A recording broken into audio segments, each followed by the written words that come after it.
हमारी फैमिली ने, हमारे एंसेस्टर्स ने अपनी पूरी ज़िंदगी नेशन के लिए जब दिया। इनफैक्ट अभी at the moment more than 300 soldiers are serving for this nation. कोई जम्मू में है, कोई साउथ में, some are serving, UN level में हर कोई सर्व कर रहा है। जो देश को प्रोटेक्ट कर रहा है आज खुद ही अपनी जगह में अनप्रोटेक्टेड फील कर रहा है, तो that is a matter of concern. सबको ये बात सोचनी चाहिए। उसी तरीके से हमें भी बहुत ही ज़्यादा डर लग रहा है, क्योंकि कल को कुछ भी हो सकता है। No one can say anything. जिस तरीके से रोज़ अल्टीमेटम आ रहे हैं, तो ये चीज़ का हमें बहुत ही ज़्यादा डर है। हम तो बस गवर्नमेंट से ये अपील करते हैं कि आप प्लीज़ हमें कोई एश्योरेंस दे। अभी तक हम चाहते हैं कि वहाँ पे सिक्योरिटी ज़्यादा हो, और बस इसी तरीके से हमारे हमें और सपोर्ट की ज़रूरत है जी। क्या आप भी विजयनगर से हैं? हाँ जी, मैं बुद्धा मंदिर से हूँ। अभी मैं PhD कर रही हूँ पंजाब से। पर अभी मैं अभी जो नया जो हो रहा है विजयनगर में, उसमें मैं काफ़ी दुखी हूँ। और दुखी होने का रीज़न भी है कि हमारा फोर फादर्स ने ना, जब वो लोग असम राइफल डिफेंस में सर्विंग कर रहे थे विजयनगर में, आफ्टर मतलब जो उनका ड्यूटी के बाद, जो उनका रिटायरमेंट के बाद भी वो लोग ने बॉर्डर में रह के बॉर्डर का रक्षा जैसा किया। वहाँ पे वो लोग सेटल होके रहे। आज हमारा पापा लोग भी असम राइफल में सर्विंग कर रहे हैं। हमारा भाई आज आर्मी में सर्विंग कर रहा है। कुछ हमारे अंकल्स, हमारे रिलेटिव्स है जो जम्मू कश्मीर में, जहाँ पे पता नहीं है कि कब क्या होने वाला, वो लोग वहाँ पे आज सर्विंग कर रहा है। बहुत दुख का बात है कि आज उनका परिवार डेंजर में है। और आज ना हम लोग कहीं कॉलेज में जाता है तो हम लोग को किसी गवर्नमेंट कॉलेज में हम लोग एडमिशन नहीं ले सकता है, ना कोई गवर्नमेंट एग्ज़ाम में हम लोग बैठ सकते हैं, क्योंकि हमारे पास एक फाइनेंस डॉक्यूमेंट नहीं है।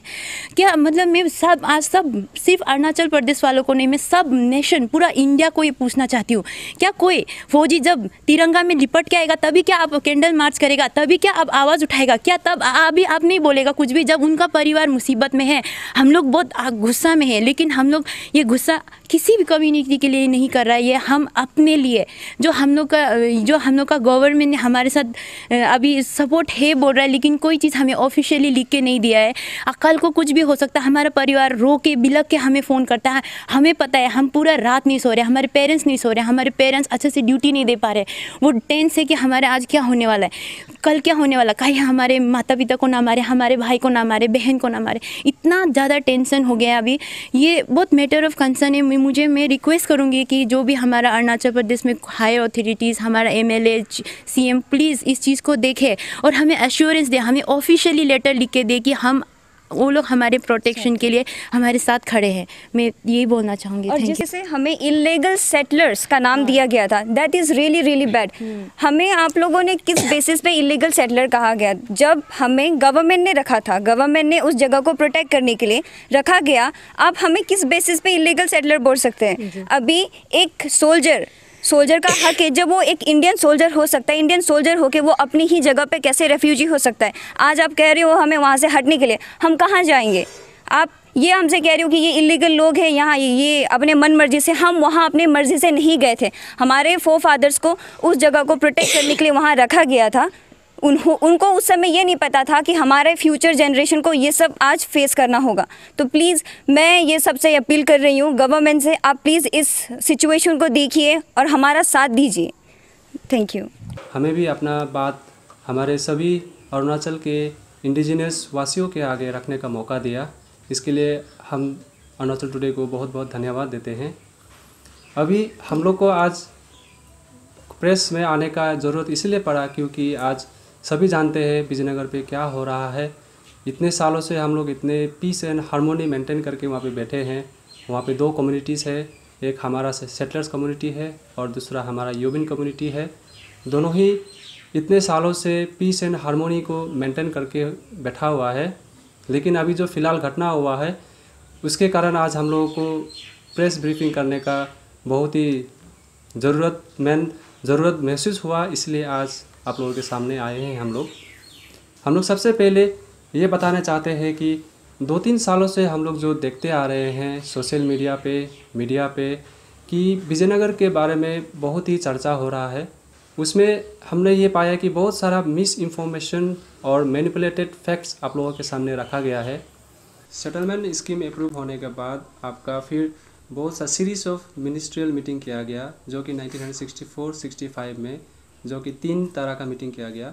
उसमें वेरियस फैसिलिटीज़ जो देना है, जहाँ पे वहाँ पे AR पर्सन जो सेटल होगा उनको जो भी फैसिलिटी देना है टर्म्स एंड कंडीशन डिस्कस किया गया उस लेटर पे, उस मीटिंग पे। तो उस मीटिंग पे डिस्कस करने के बाद वहाँ पे हम लोग ये ऑर्डर निकाला गया कि जितना भी आसाम राइफल पर्सनल वहाँ पे सेटल होगा उन सब को वहाँ का सब फैसिलिटीज़ दिया जाए, जैसे कि आपका title deeds for land holding, आपका वोटिंग राइट्स, सिटीजन यहाँ अरुणाचल प्रदेश का citizenship, PRC, school facilities, job opportunities for Assam rifle का जो डिसेंडेंट है उनको जॉब अपॉर्चुनिटीज़, ये सब देने का वहाँ पे मीटिंग में डिस्कस हुआ। और वही चीज़ को हमारा दादाजी लोग को बताया गया कि आप लोगों को वहाँ जाना है, वहाँ पे बैठना है और ये सब चीज़ आपको फैसिलिटीज़ आपको दिया जाएगा, आपको कोई घबराने का ज़रूरत नहीं है।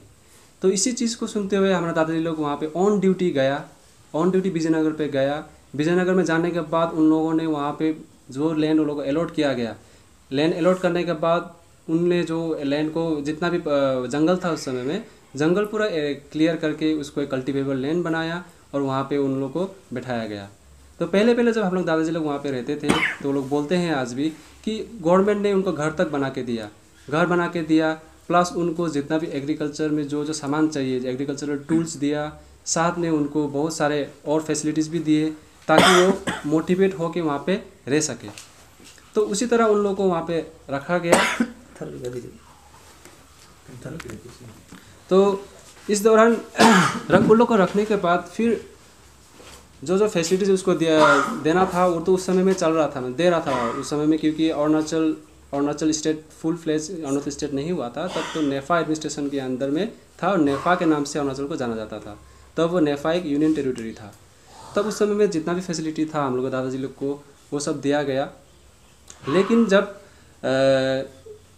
बीच में जब उन लोगों का जो फैसिलिटीज़ जो है, जब उन लोगों को जब टाइटल डीड्स नहीं मिला तो उन लोगों ने 1982 में एक सुप्रीम कोर्ट में रिट पिटिशन भी किया है। तो रिट पिटिशन करने के बाद सुप्रीम कोर्ट से 1987 को एक ऑर्डर आया कि जो जितना भी वहाँ पे आसाम राइफल पर्सनल सेटल है उनको सब राइट्स देना है, जैसे कि जो पहले प्रॉमिस किया गया था देगा बोल के, जैसे कि आपका title deeds for land holding जो एक आता है जो मेन है वहाँ का, प्लस आपका वहाँ पे हम लोग को स्कूलिंग फैसिलिटीज़ जो भी जितना भी स्कूलिंग फैसिलिटीज़ होगा वो देना चाहिए, मेडिकल फैसिलिटीज़ देना चाहिए, प्लस आपका ये हम लोग को जो डिसेंडेंट होगा आसाम राइफल का, आसाम राइफल सेटलर्स का, उनको डिसेंडेंट को जॉब अपॉर्चुनिटीज़ भी देना है बोल के ऑर्डर आया। तो वो ऑर्डर आने के बाद 1987 में जब अरुणाचल एक स्टेट फुल फ्लेज स्टेट बना, तब उस समय का जो चीफ सेक्रेटरी था मार्टिन दाई, उन्होंने एक ऑर्डर निकाला। उस ऑर्डर में उन्होंने ये लिखा कि अरुणाचल पे पट्टा सिस्टम नहीं है, क्योंकि जब सुप्रीम कोर्ट का ऑर्डर था तो सुप्रीम कोर्ट का ऑर्डर में ये था कि टाइटल डीड्स के जो टाइटल डीड्स देंगे तो वो एक पट्टा का सिस्टम में देगा, जो लैंड का जो लैंड पट्टा होता है जो कि दूसरे जगह पे होता है लेकिन अरुणाचल में नहीं होता है पट्टा सिस्टम। तो उस समय में उन्होंने भी यही कहा, मार्टिन दाई ने ये कहा कि अरुणाचल में कहीं भी पट्टा सिस्टम नहीं है। तो पट्टा सिस्टम नहीं होने के कारण जितना भी AR पर्सनल सेटल हुए वहाँ पे उनको लैंड टाइटल डीड्स के लिए एक लेटर दिया जाए। तो वो लेटर में कहीं भी ये मेंशन नहीं था कि ये ज़मीन लीज पे देना है, या तो फिर पहले जब सेटलमेंट हुआ तभी भी ये मेंशन नहीं था कि वहाँ पे सेटलमेंट जो होगा वो लीज पे होगा या तो फिर सेटलमेंट जो होगा वो टेम्पोररी होगा। इसमें ये सोचने वाली ये बात कि अगर ये टेम्पोररी सेटलमेंट होता, अगर ये हम लोग का जो ज़मीन है जो लीज पे होता, तो हम लोग को दादाजी लोग जो वहाँ पे अपना नौकरी को जो छोड़ के जो वॉलंटरी रिटायरमेंट लेके वहाँ पे सेटल होने गया, वो हम लोग दादाजी लोग करता क्या उस समय में। ये सोचने वाली बात है कि जब आपको अगर कोई जगह में टेम्पोररी रखा है ओनली फॉर 30 ईयर्स, या तो फिर जो आपको ज़मीन है वो ओनली 34 का लीज में होगा, तो वो सब सोच के वहाँ पे इतना इनएसेसेबल एरिया, पहले विजयनगर तो बिल्कुल इनएसेसेबल एरिया अभी भी है, तब उस समय में तो और भी ज़्यादा इनएसेसेबल था, रिमोट था। तो वहाँ पे हम लोग दादाजी लोग जाके वहाँ पे सेटल हुआ कि उन लोगों को अगर पता होता कि लीज में है या तो फिर ये हम लोग का सेटलमेंट ओनली फॉर 30 ईयर्स है, ऐसा होने से तो कौन जाता है वहाँ पे सेटल होने के लिए। कोई सेटलमेंट होता ही नहीं वहाँ पे। अगर सेटलमेंट नहीं होता उस समय में तो आज हम लोग ये यहाँ पे नहीं होता। तो दादाजी लोग को ये बताया गया था कि आप लोग का परमानेंट सेटलमेंट है और आप लोग को सब टाइटल डीड्स जो भी है लैंड का सब दिया जाएगा, प्लस आप लोग को जो भी जितना भी फैसिलिटीज़ है एक नॉर्मल इंडियन सिटीजन को मिलता है वो सब आप लोग को वहाँ पे प्रोवाइड किया जाएगा, क्योंकि दादाजी लोग को भेजा वहाँ पे। जब जाने के बाद दादाजी लोग को जब ये सब नहीं मिला तो उन्होंने फिर 1982 को एक रिट पिटिशन डाला सुप्रीम कोर्ट में। रिट पिटिशन डालने के बाद सुप्रीम कोर्ट से ऑर्डर जब जजमेंट आया वो 1987 को आया। 1987 का ऑर्डर में ये था कि जो title deeds for land holding था उसके लिए जितना भी AR पर्सनल सेटल हुआ है उनको पट्टा देना है, जो पट्टा देना है और उनको मेडिकल फैसिलिटी देना है और उनको जितना भी बेसिक राइट्स है, जैसे आपका वोटिंग राइट्स हो गया, उसके बाद आपका बाकी जो PRC हो गया, जैसे PRC है एक हमारा परमानेंट रेसिडेंट सर्टिफिकेट, वो सब देना है बोल के सुप्रीम कोर्ट से ऑर्डर भी आया। सुप्रीम कोर्ट से ऑर्डर आने के बाद 1987 में तब का जो चीफ सेक्रेटरी था हमारा अरुणाचल का, उन्होंने एक ऑर्डर पास किया, ऑर्डर जारी किया।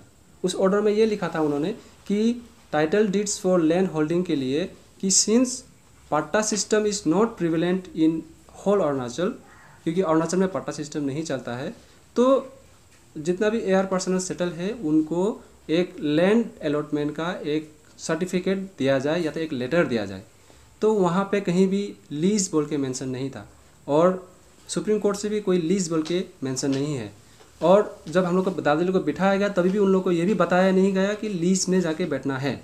तो इसका मतलब हम लोग का जो सेटलमेंट है, जो हम लोग का ज़मीन है, वो लीज पे कैसे हुआ, आज ये क्वेश्चन सवाल ये भी है कैसे हुआ।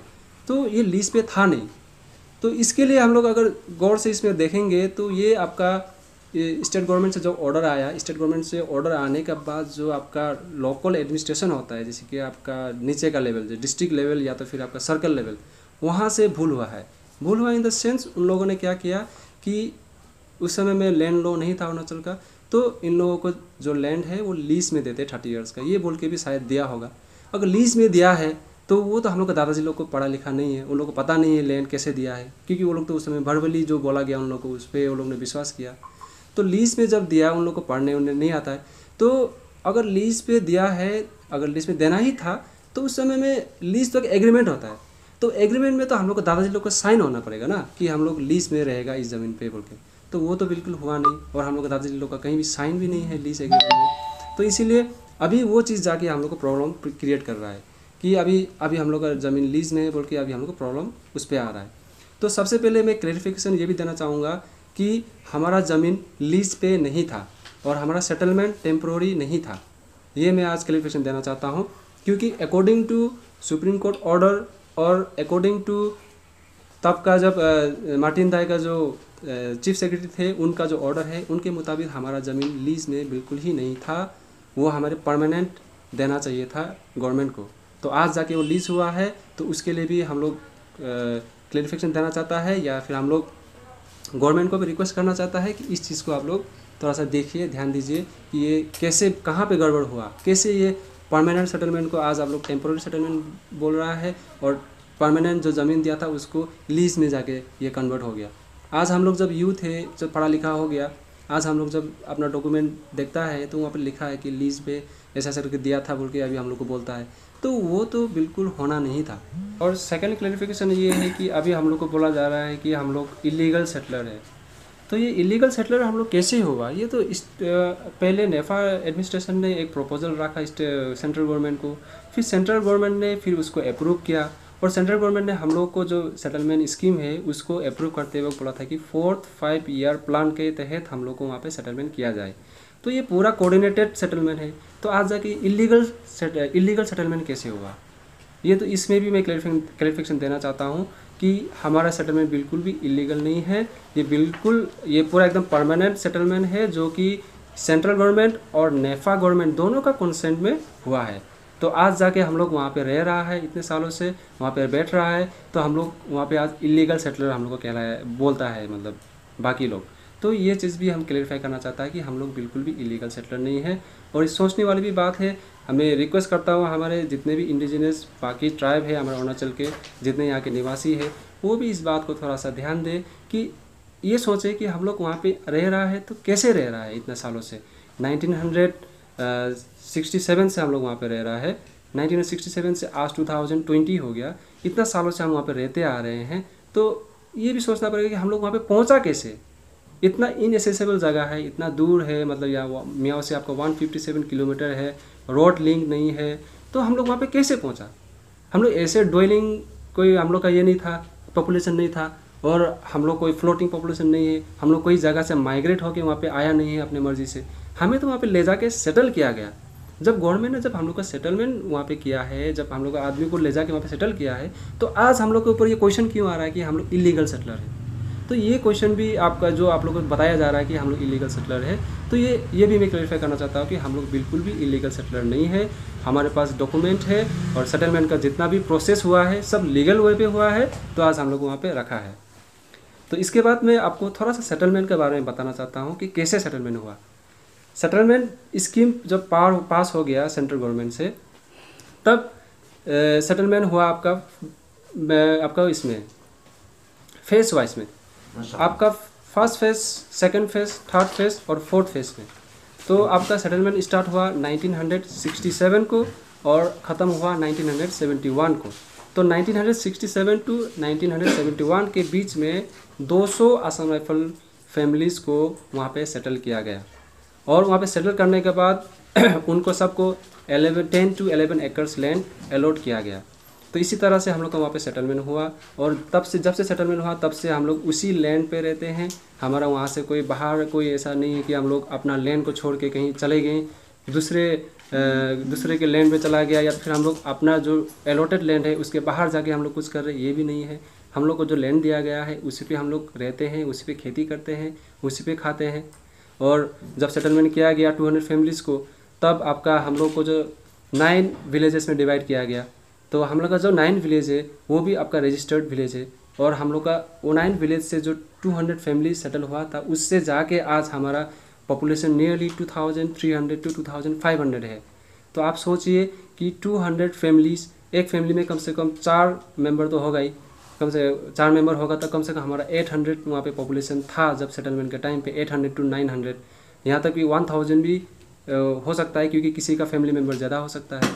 तो 1000 से आज हम लोग 50 ईयर्स के बाद भी ओनली 2500 या तो मैक्सिमम 3000 तक हम लोग आज पॉपुलेशन गया है।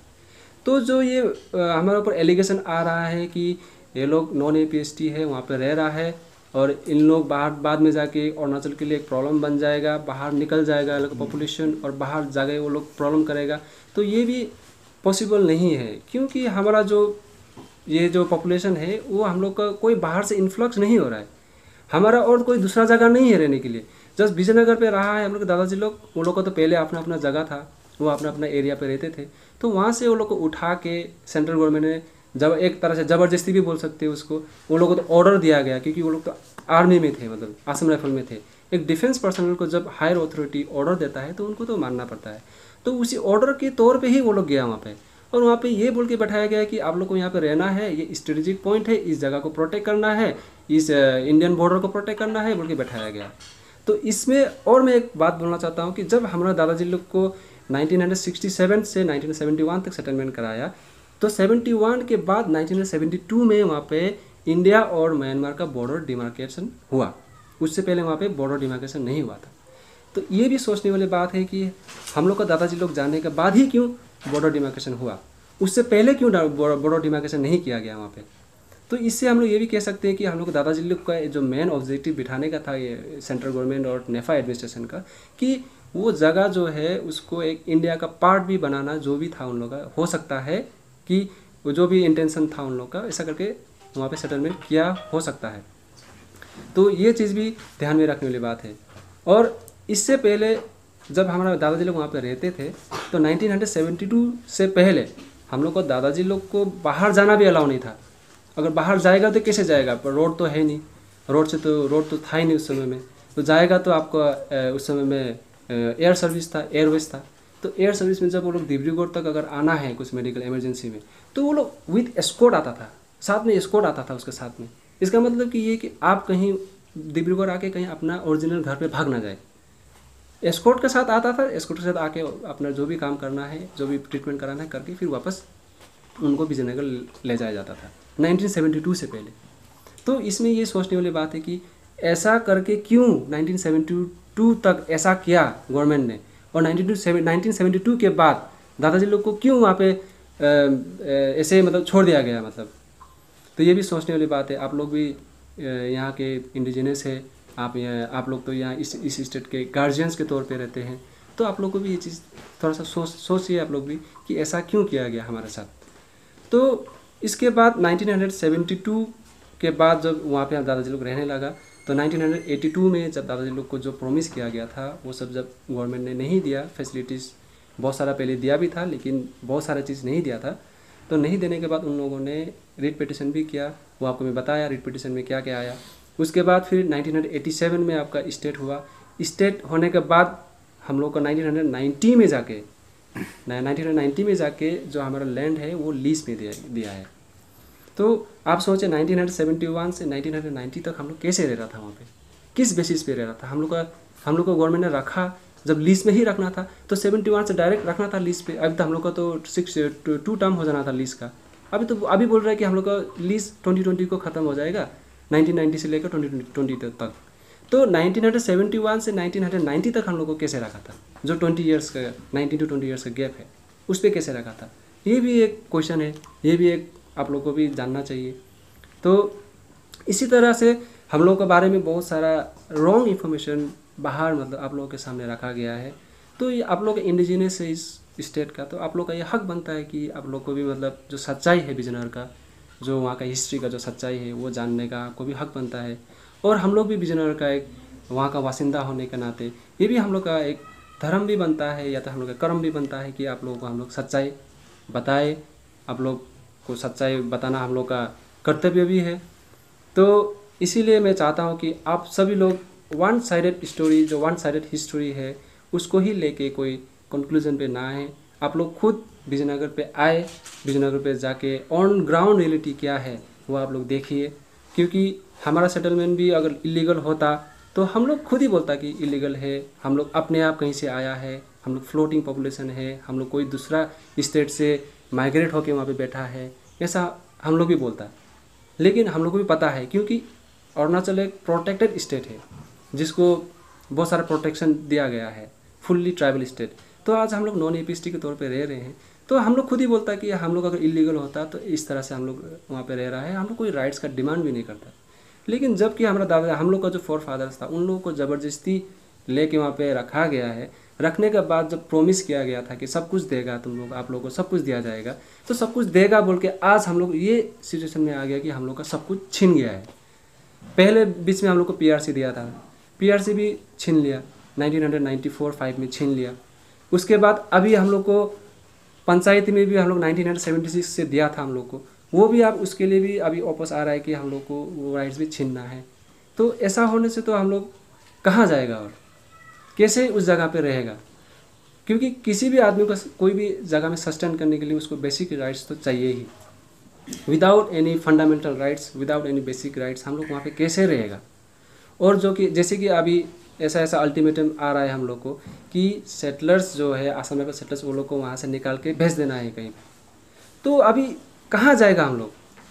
अभी हम लोग दादाजी लोग था अपना जगह पे पहले, तो अभी वो लोग को वहाँ से उठा के इस जगह पे रख दिया विजयनगर। तो विजयनगर को वो लोग ने अपना घर मान लिया, परमानेंट घर मान लिया। हम लोग भी वहीं पे जन्म हुआ है, मेरा पिताजी वहाँ जन्म हुआ, मैं भी वहीं पे जन्म हुआ, तो उसको हम लोग ने अपना घर मान लिया। और हम लोग का और इसके अलावा और कहीं ज़मीन जगह कुछ है भी नहीं। पहले पिताजी जो दादाजी का था भी, तो अभी 60 ईयर्स का गैप में अभी वहाँ पे भी दादाजी लोग का कोई रिकॉर्ड नहीं है, कुछ वहाँ पे हम लोग का दादाजी लोग का नाम ही नहीं है। तो अभी हम लोग वहाँ पे भी जाएगा तो कैसे जाएगा, वहाँ पे तो हम लोग को वो लोग एक्सेप्ट नहीं करेगा। तो इसीलिए मैं चाहता हूँ कि जितना भी अरुणाचल का हमारे अरुणाचल के जो इंडिजिनस है, जो यहाँ के इंडिजिनस ट्राइब्स है, जो यहाँ के लोग हैं, वो आए विजयनगर में। मोस्ट हम लोग तो मोस्ट वेलकम करता है, आप लोग आओ विजयनगर पे आओ और देखिए वहाँ पे आके कि ग्राउंड रियलिटी क्या है, कैसे रह रहा है वहाँ पे, हम लोग किस हालत पे रह रहा है। और आज जो हम लोग को एलिगेशन लगाया जा रहा है क्या वो सच है या फिर वो झूठा है, वो भी आप लोग को कम आके देखना चाहिए। ना कि कोई एक ग्रुप आके बोल दिया कि ये लोग ऐसा है तो आप उसी को बात को मानेगा, फिर उसी के हिसाब से आप लोग भी उसको सपोर्ट करेगा। ये भी नहीं करना चाहिए, क्योंकि हम लोग भी एक इंसान है, तो हम लोग भी वहाँ पर रह रहा है, हम लोग नॉन एपीएसटी की तरह रह रहा है। तो आप लोग आइए वहाँ पे देखिए कैसा हो रहा है, क्यों रह रहा है बोल के। तो इसीलिए मैं इतना ही कहना चाहता था मैं सब लोगों को कि हमारा हिस्ट्री के बारे में। और मैं सभी से अपील करना चाहता हूँ कि आप लोग प्लीज़, आप लोग हमारा विजयनगर में आज बहुत प्रॉब्लम हो रहा है। हम लोग इतने सालों से 2 कम्युनिटी वहाँ पे रहते थे, हम लोग आसाम राइफल एक सर्विसमैन और लिस्यू कम्युनिटी या अभी जो योबिन कम्युनिटी है, दोनों हम लोग इतने सालों से पूरा पीस एंड हार्मोनी के साथ रह रहे हैं।